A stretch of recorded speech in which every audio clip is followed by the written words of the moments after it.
আমরা যদি তাদের পক্ষ থেকে কোনো ধরনের আশ্বাস পেতাম, এই উদ্বুদ্ধ পরিস্থিতিতে বর্তমান বাংলাদেশের যে নির্বাচনী আমেজ, তার মধ্যে আপনাদের সাথে জরুরি সংবাদ সম্মেলনের আয়োজন আমরা করতাম না। মানুষ দীর্ঘ 17 বছর ধরে ভোট দিতে পারেনি। এই ভোটের আমেজ একটি ঈদ আমেজ চলে আসে। সেখানে আমাদের এই দুরবস্থা, আমাদের এই বর্তমান পরিস্থিতিতে কোনো ধরনের তারা আমাদের সাথে সদ্ব্যবহার করেনি, যোগাযোগ করেনি, সুরাহার জন্য ন্যূনতম কোনো প্রকার তারা লিয়াজু মেনটেন করেনি। সেক্ষেত্রে আমরা কর্মসূচি দিয়েছি আগামী 3 তারিখ সকাল 11টায় আবেদনকৃত 23টি জেলা স্ব নির্বাচন কমিশনের কার্যালয়ের সামনে মানববন্ধন অনুষ্ঠিত হবে। পাঞ্জাবের জগতে একটি বিশ্বস্ত নাম, শাবাব এথনিক ওয়্যার।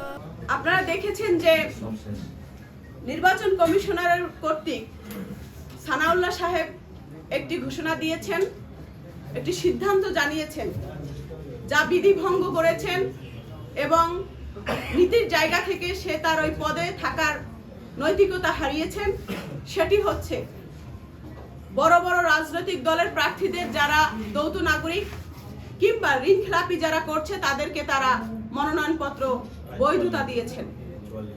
এবং তার সাথে আমরা দেখছি আম জাম কাঁঠাল লিচু নিয়ে যারা নির্বাচন কমিশনের সামনে অনশন করেছে, বৃহত্তর রাজনৈতিক দলের হেভিওয়েট এক নেতা এসে তাকে জমজম কূপের পানি খাইয়ে তার অনশন ভঙ্গ করেছে। এর 1 সপ্তাহ ঘুরতে না ঘুরতেই অলৌকিকভাবে মাত্র 33টা অফিস নিয়ে তার নিবন্ধন তার হাতে পৌঁছে গিয়েছে।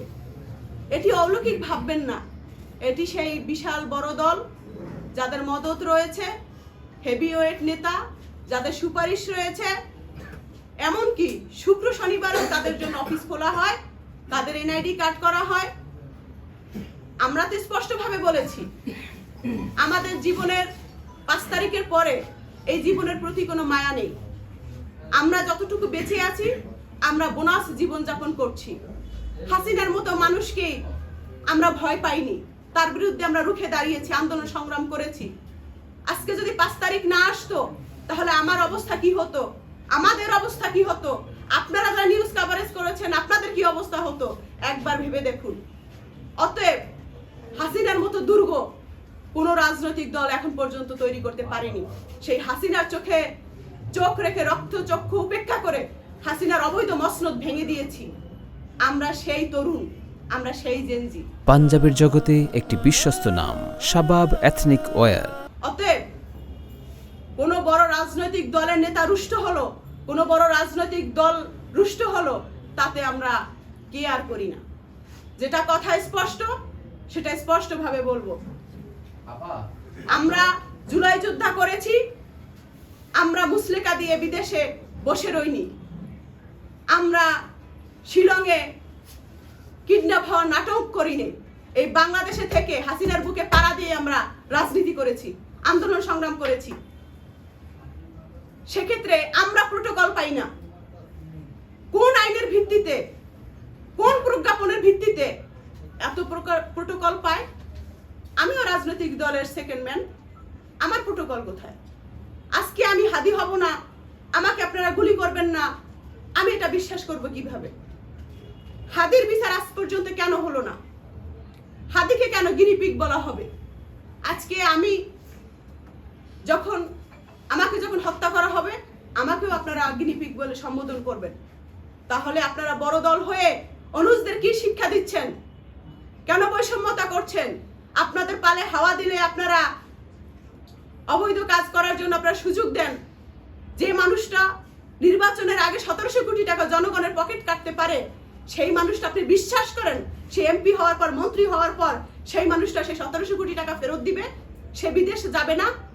তার পরিবারের থেকে খোঁজ খবর নেন, আপনারা দেখেন তার ফ্যামিলি কে কোথায় সেটিং আছে। আমার পরিবারের কেউ বিদেশে সেটিং নেই, আমারও নাই। দেশকে ভালোবেসেছি, দেশপ্রেম আছে, দেশের জন্য রাজনীতি করছি, মানুষের জন্য রাজনীতি করছি। কিন্তু আপনারা যা নোংরামি শুরু করছেন, আপনারা যেগুলো ছড়িয়ে বেড়াচ্ছেন, এগুলো ঠিক ঠিক হচ্ছে না। কর্ম অনুযায়ী ফল সকলের ভোগ করতে হবে। কাউকে ছোট বলে, কাউকে নতুন বলে আপনারা তুচ্ছ-তাচ্ছিল্য করে কথা বলবেন, ব্যক্তি স্বার্থের ঊর্ধ্বে উঠে আপনারা জাতীয় স্বার্থকে প্রায়োরিটি দিবেন না। 12 তারিখের পর ফল বুঝে নেবেন। ইউনিভার্সিটিতে দেখছেন না, ফল পেয়েছেন না, জাতীয় ইলেকশনেও সেই ফল আপনারা পাবেন, প্রস্তুত থাকেন। ধন্যবাদ।